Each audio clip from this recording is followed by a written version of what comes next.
Niyanig mga kabombo, mga ka-Star Nation, ang 7.1 magnitude na lindol ang ilang parte ng Mindanao nitong Huwebes lamang.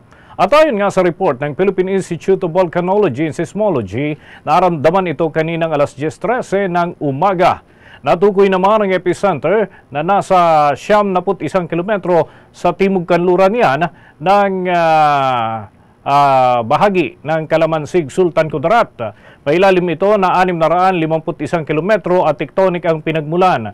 Sa ngayon ay patuloy na sinusuri ng mga otoridad kung may mga naitalang pinsala bunsod ng naturang lindol. Sa initial na data, lumalabas ang reported intensities. Yung intensity 4 na itala sa Jose Abad Santos, Davao Occidental. Intensity 3 ay record naman dyan sa Mati City, Davao Oriental at Glan, Sarangani Province.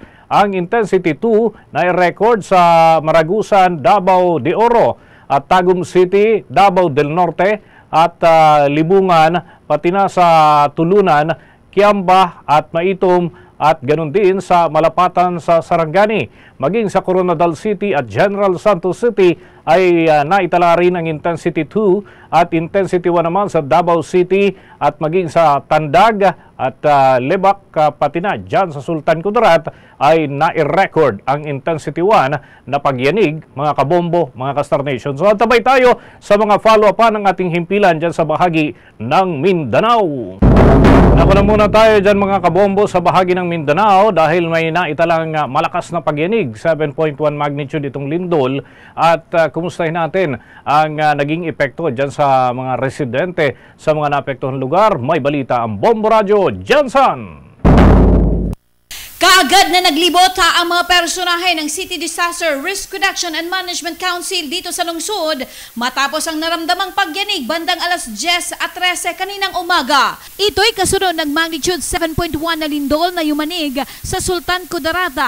Ayon sa Philippine Institute of Volcanology and Seismology, sa tala ng PHIVOLCS, nangyari ang lindol na tectonic ang pinagmulan at namataan ang epicenter nito 133 kilometers ang layo sa timog kanluran ng Palimbang na may lalim na 722 kilometers. Naiulat ang intensity 1 sa Davao City, Tantangan, South Cotabato, maging sa Libak, Sultan Kudarat. Intensity 2 naman sa Maragusan, Davao de Oro, Tagum City, Davao del Norte, Libungan at Tulunan sa Cotabato, Kiamba, Maitom, Malapatan sa Sarangani Province, Coronadal City sa South Cotabato at dito sa Jensen ay intensity 2 rin ang naramdaman. Intensity 3 sa Mati City, Davao Oriental at Glan, Sarangani Province. Intensity 4 naman sa Jose Abad Santos, Davao Occidental. Nagpaalala naman si Jerome Balmediano, ang tagapagsalita ng Office of Civil Defense Region 12 sa publiko, na mag-ingat pa rin